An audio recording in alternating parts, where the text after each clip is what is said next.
आइए तो हम दिखाते हैं जेपी यादव के शो में कौन लोग आया है। मैं अपने दर्शकों के दिखा दे, कैमरामैन फोकस कीजिए। देखिए जेपी यादव के शो में पहुंचे यानी सुधीर सिंह इस वक्त के सबसे बड़ी खबर। क्या हालचाल है? एक बार आइला तो एक आदमी को छोड़वाइलो, आपको आदमी को छोड़वाइलो, हमरा के जाए दैया यार। तुम्हारे क्वेश्चन रहे कि हमको आदमी के लखनऊ में जाके राय विचार करे तो एक बार तो तू एक आदमी को छोड़वा दे। काहे लेके भागा? आपड़ी के करेगा छोड़वा देगा एक बार। आज क्या हालचाल है? कैसे ये तहलका हो गया जेपी शो में?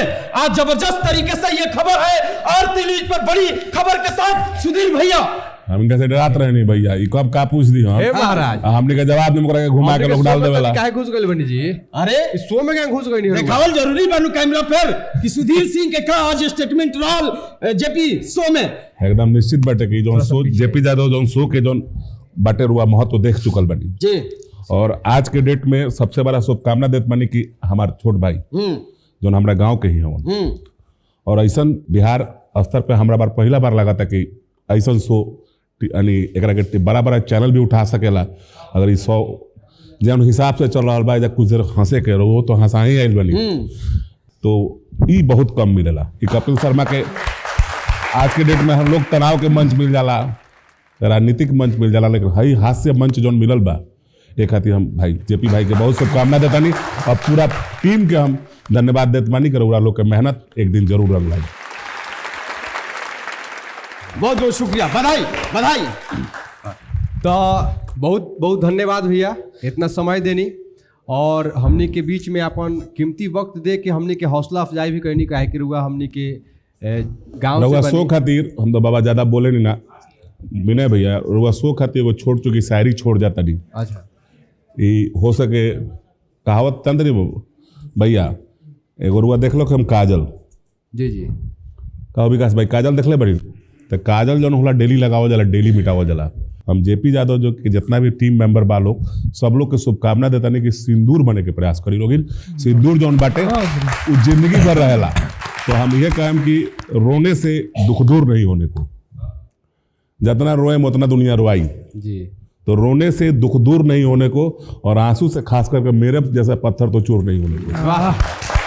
आंसू जौन होला नु वो दिखा के गिरैला से अब चाहे हम कि पत्थर पे कतनो मूड़ी मारे तो ठीक थोड़े है भाई, और जिंदगी भर चंदन लगाते रहो काजल कभी से दूर नहीं होने को। वाह।